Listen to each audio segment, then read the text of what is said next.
স্থানীয় সংবাদ পড়ছি নমামি বসুরুদ্র। সম্পূর্ণ স্বচ্ছ ত্রুটিহীন ভোটার তালিকা তৈরির স্বার্থে নির্বাচন কমিশন এসআইআর এর সময়সীমা আরও বাড়াতে পারে বলে ইঙ্গিত মিলেছে। এসআইআর এর কাজ চলা মোট 12টি রাজ্য ও কেন্দ্রশাসিত অঞ্চলের মুখ্য নির্বাচনী আধিকারিকদের নিয়ে গতকাল এক বৈঠকে মুখ্য নির্বাচন কমিশনার জ্ঞানেশ কুমার কথা জানান। এসআইআর এর কাজের জন্য সময়সীমা বাড়াতে হলে সংশ্লিষ্ট রাজ্যের সিইও দপ্তরকে নির্বাচন কমিশনের কাছে বিষয়টি সুপারিশ করতে বলা হয়েছে। কমিশন তা খতিয়ে দেখে ডেডলাইন বা নির্ধারিত সময়সীমা বাড়ানোর সিদ্ধান্ত নেবে।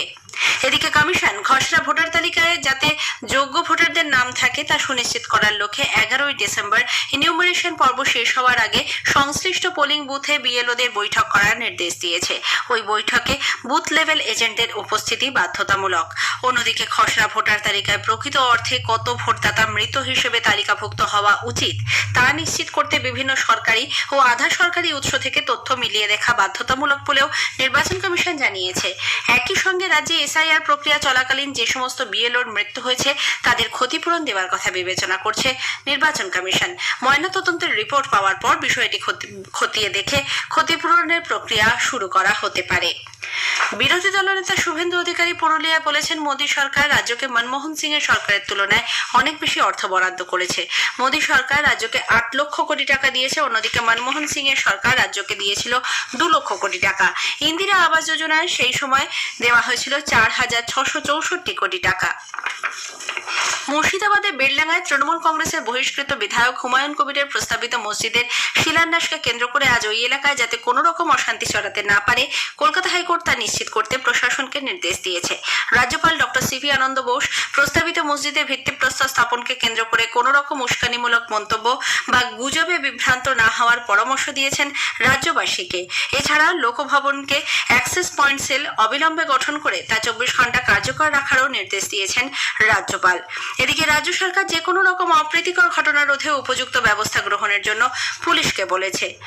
অন্যদিকে প্রস্তাবিত মসজিদের শিলান্যাসকে ঘিরে রেজিনগরের মরাদিঘি এলাকায় ব্যাপক পুলিশি প্রহরা চোখে পড়ছে। পুলিশের অতিরিক্ত বাহিনী জাতীয় সড়ক ও সংলগ্ন এলাকায় টহল দিচ্ছেন।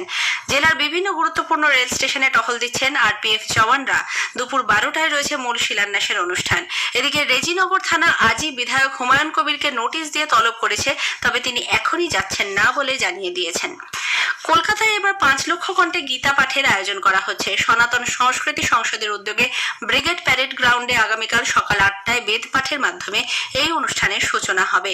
এরপর ধর্মীয় ভক্তিগীতি শোভাযাত্রার পর মঞ্চে গীতাকে প্রতিষ্ঠা আরতি করা হবে। সাধু সন্তদের প্রবচনের পর 11:30 থেকে গীতার প্রথম, নবম, শেষ তথা অষ্টাদশ অধ্যায় সমবেত কণ্ঠে পাঠ করা হবে।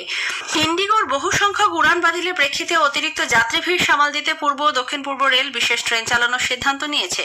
পূর্ব রেল হাওড়া নতুন দিল্লি এবং শিয়ালদা লোকমান্য তিলকের মধ্যে বিশেষ ট্রেন চালাবে। হাওড়া নিউ দিল্লি স্পেশাল আজ রাত 11টায় হাওড়া এবং আগামী সোমবার 8ই নভেম্বর সকাল 7:30টায় নতুন দিল্লি থেকে ছাড়বে। অন্যদিকে নিউ দিল্লি হাওড়া স্পেশাল আজ সন্ধে 6:15 নতুন দিল্লি এবং সোমবার 8ই ডিসেম্বর দুপুর 1:30টায় হাওড়া থেকে ছাড়বে। দক্ষিণ পূর্ব রেলের সাঁতরাগাছি ইয়ালাহাঙ্কা স্পেশাল আজ দুপুর 2:45 সাঁতরাগাছি এবং মঙ্গলবার 9 ডিসেম্বর ভোর 4:45 ইয়ালাহাঙ্কা থেকে ছাড়বে। কোচবিহারে মাথাভাঙা 1 নম্বর ব্লকের তৃণমূল কংগ্রেস বিজেপি সংঘর্ষে এলাকা উত্তপ্ত। 1 নম্বর ব্লকের বৈরাগীহাট গ্রাম পঞ্চায়েতের দুয়াইসুয়াই এলাকায় গতকাল তৃণমূল কংগ্রেসের মিছিলে হামলার অভিযোগ উঠেছে বিজেপির বিরুদ্ধে। অন্যদিকে বিজেপির কর্মসূচি ভেস্তে দিতে ওই দলের কর্মীদের ওপর পাল্টা শাসক দল হামলা চালায় বলেও অভিযোগ উঠেছে। এই ঘটনায় দুপক্ষেরই বেশ কয়েকজন আহত হন। তাদের মধ্যে 3 জনকে মাথাভাঙা মহকুমা হাসপাতালে ভর্তি করা হয়েছে। বিজেপির পক্ষ থেকে অবশ্য তাদের বিরুদ্ধে হামলার অভিযোগ অস্বীকার করে বলা হয়েছে তৃণমূল কংগ্রেসের গোষ্ঠীদ্বন্দ্বের জেরেই এই ঘটনা। বীরভূমের তৃণমূল কংগ্রেস নেতা রাজবিহারী সর্দার খুনের ঘটনায় ব্যাপক উত্তেজনা ছড়িয়েছে। পাতিসরা গ্রামে গত রাতে তাকে কুপিয়ে ও পিটিয়ে খুন করা হয় বলে অভিযোগ। এই ঘটনায় আহত আরো 5 জন, তাদের মধ্যে 2 জনের অবস্থা আশঙ্কাজনক হওয়ায় বর্ধমান মেডিকেল কলেজ হাসপাতালে ভর্তি করা হয়েছে। এলাকায় পুলিশ মোতায়েন রয়েছে। মৃতদেহ পাঠানো হয়েছে ময়নাতদন্তে। তৃণমূল কংগ্রেসের গোষ্ঠীদ্বন্দ্বের জেরেই এই ঘটনা বলে পুলিশ জানাচ্ছে। উত্তরে বাতাসে ভর করে রাজ্যে আজ সর্বনিম্ন তাপমাত্রা বেশ কিছুটা কমেছে। আলিপুরে আজ সকালে সর্বনিম্ন তাপমাত্রা রেকর্ড করা হয়েছে 14.5 ডিগ্রি সেলসিয়াস। স্বাভাবিকের থেকে যা 2.1 ডিগ্রি কম। চলতি মৌসুমে এ পর্যন্ত আজই শীতলতম দিন। আগামী 7 দিন রাজ্যে শুষ্ক আবহাওয়া বজায় থাকবে। রাজ্যের লোক সংস্কৃতি ও আদিবাসী সংস্কৃতি কেন্দ্রের প্রতিষ্ঠা বার্ষিকী উৎসব আজ শুরু হতে চলেছে। দক্ষিণ কলকাতার ছিটকালিকাপুরের লোকগ্রামে এই উৎসবের সূচনা করবেন মন্ত্রী ইন্দ্রনীল সেন। স্থানীয় সংবাদ শেষ হলো, এর পরের খবর গ্রামীণ সংবাদ দুপুর 12টা বেজে 30 মিনিটে।